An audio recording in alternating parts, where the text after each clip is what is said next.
नमस्कार जी, जय माता दी। कैसे हो आप सब।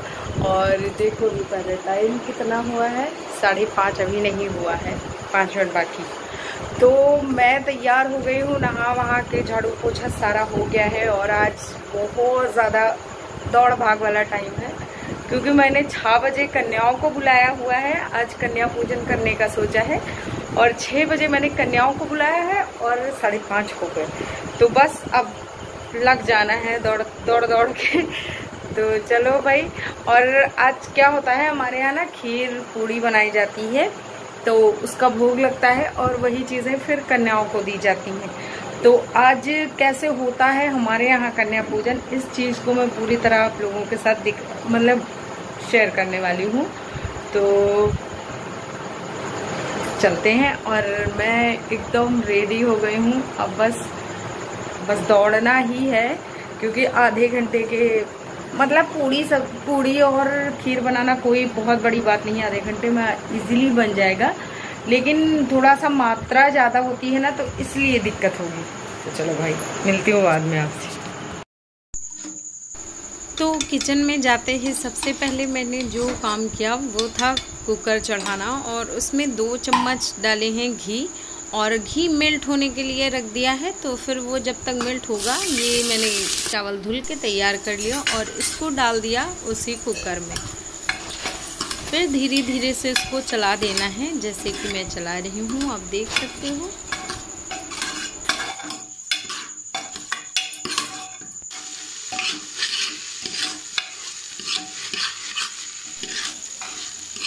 तो ये देखिए आप, कुछ ऐसा हो गया है चावल। इसका जो पानी है वो सारा सूख गया था। तो अब इस टाइम पे डालेंगे पानी, जिससे कि चावल पक जाए। और पानी ना जितना चावल में बनाते हैं, जो डेली चावल बनाते हैं, तो उससे थोड़ा सा ज़्यादा डालेंगे, जिससे कि हमारे चावल अच्छे तरीके से गल जाएं। क्योंकि जब चावल खीर में गले हुए रहते हैं ना, तो उनका खाने का एक अलग ही स्वाद होता है। तो ये देखिए आप, ये कुछ ऐसे पक गए थे, तो बहुत अच्छे तरीके से पके थे। अब इसमें मैंने 1.5 लीटर के करीब दूध डाल दिया है, और फिर उसको अच्छे तरीके से घोट दूंगी, जिससे कि जो चावल हो ना वो थोड़ा सा घुट जाएंगे, तो खाने में बहुत ज़्यादा स्वाद आ जाएगा। और साथ ही साथ खीर थोड़ा सा गाढ़ी भी हो जाती है। तो इसमें दूध और पानी डाल के मैंने रख दिया है। अब ये जब बॉईल हो जाएगा, तो फिर इसमें मेवा डालूंगी, और मेवा भी मैंने कट करके रख ही लिया है। तो ये थोड़ा, और इधर ना आटा गूँथ के रख लिया है। तो आटा गूँथ के हमेशा मैं थोड़ा सा पहले ही रख लेती हूँ, चाहे रोटी बनाऊँ चाहे पूड़ियाँ बनाऊँ, तो इससे फूलती बहुत अच्छे से हैं। और चीनी भी मैंने डाल दिया है, क्योंकि ये बॉईल आने लगा था, तो चीनी डाला था। चीनी हमेशा जब भी डालो ना खीर में, तो एक बॉईल आ जाए तब डालो, तो इससे दूध फटता नहीं है, वरना फट जाता है दूध। तो ये देखिए कितनी अच्छी बढ़िया गाढ़ी गाढ़ी सी खीर बन के तैयार हो गई है। और अब डालेंगे इसमें हम मेवा, जो कि हमने कट करके रखा है। तो हमारे यहाँ ना गरी नहीं पड़ती है खीर में, क्योंकि गरी ज्ञानू को पसंद नहीं है। लेकिन अब की बार मैंने मम्मी से बोला था कि थोड़ा सा डाल दो, वरना ये ऐसे फिर धीरे धीरे खाना ही छोड़ देगा। हम लोग जैसे गरी ज्ञानू नहीं खाता, तो हम लोग किसी भी चीज़ में गरी यूज ही नहीं करते हैं। तो मैंने सोचा कि अब धीरे धीरे से खिलाने की आदत डालते हैं। और फिर थोड़ा सा इसमें डाला है केसर। तो मुझे पता है कि आप लोग बोलोगे केसर अलग से डाला जाता है दूध में, लेकिन मैंने आज ऐसे ही डाल दिया, क्योंकि मुझे केसर वाली खीर का भोग लगाना था, तो इसलिए मैंने थोड़ा सा डाल दिया, एक शुभ हो जाए। और उसके बाद पूड़ियाँ निकालना शुरू कर दिया है। तो पूड़ियाँ मैंने पहले से ही निकालना शुरू कर दिया था, क्योंकि मुझे लग रहा था कि थोड़ी सी निकाल के अगर मैं रख लेती हूँ, तो जब कन्याएं आएंगी तो तुरंत भोग लगा के बस उनको दे दूँगी, क्योंकि बच्चों का स्कूल होता है, तो बच्चों को लेट ना हो इसके लिए। तो ये आप देख सकते हो कितनी अच्छी पूड़ियाँ फूल रही हैं। तो इसका यही कारण होता है कि थोड़ा सा आटा पहले से गूँथ के रखा जाता है। और अब की बार इतनी प्यारी प्यारी कन्याएं मिली थी ना, छोटी छोटी, कि एकदम मन खुश हो गया। तो जब कन्याएं आई तो सबके पैर धुले और फिर उसके बाद आगे का प्रोसेस भी मैं आपको दिखाती हूँ, लेकिन पैर धुलना कन्याओं का बहुत ज़रूरी होता है। तो सभी कन्याओं के पैर धुल दिए, फिर उसके बाद लेके गए जहाँ बैठना था, तो वहाँ पे बोरी वगैरह सब डाल दिया और कन्याओं को बैठा दिया गया। तो सबसे पहले हाथ में थोड़ा सा सरसों का तेल ले लिया है, तो सभी कन्याओं को, और लड़के 2 ही 3 थे, तो बच्चों को, लड़के को भी लगा दिया गया है सरसों का तेल। तो लगाया क्या गया, बस बिल्कुल थोड़ा थोड़ा सा छुआ देते हैं, और इसका क्या रीज़न है मुझे नहीं पता है, लेकिन हमारे बचपन से होता आ रहा है ये, तो इसीलिए मतलब ये ट्रेडिशन है एक तरह का, हम भी करते आ रहे हैं। तो जितनी भी लड़कियां हैं उनको सिंदूर का टीका कर दिया गया है, और जितने भी लड़के थे उनको हल्दी का टीका कर दिया गया है।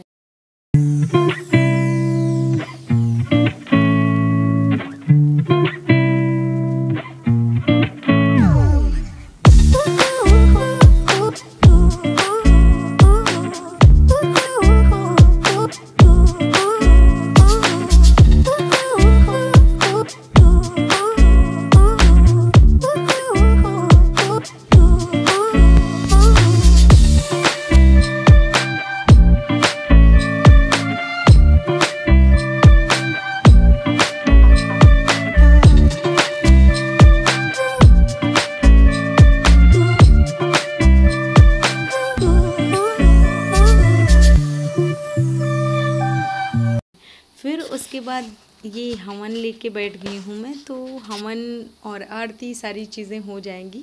तो कन्याओं को भी करना होता है और हमें भी। तो कन्याओं का जो पूड़ी और खीर होता है, या फिर जिससे आप उनको जो भी खिलाते हो, वो उसका अपना आहुति देती हैं लास्ट में।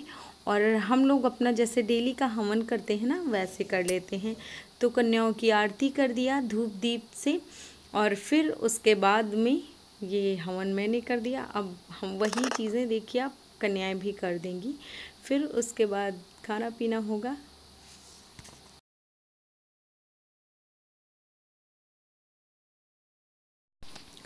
तो भी सारी चीज़ें दान कर दी जाएंगी। और हमारे यहाँ ना अनाज का भी दान किया जाता है। तो क्या क्या मैंने दान किया है ये मैं नहीं बताऊंगी, क्योंकि दान हमेशा छुपा के करते हैं। ये तो मैं एक तरह से वीडियो बना रही थी, तो मैं आप लोगों के साथ शेयर कर दे रही हूँ कि दान मतलब कैसे किया जाता है।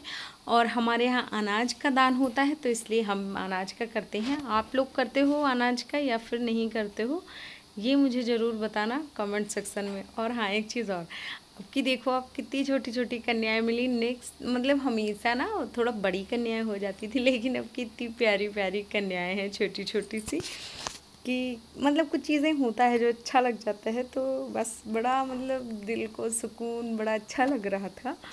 पता नहीं क्यों, कन्याएं तो खैर कन्याएं होती हैं, लेकिन अब की वाली बड़ी सुंदर सुंदर थी।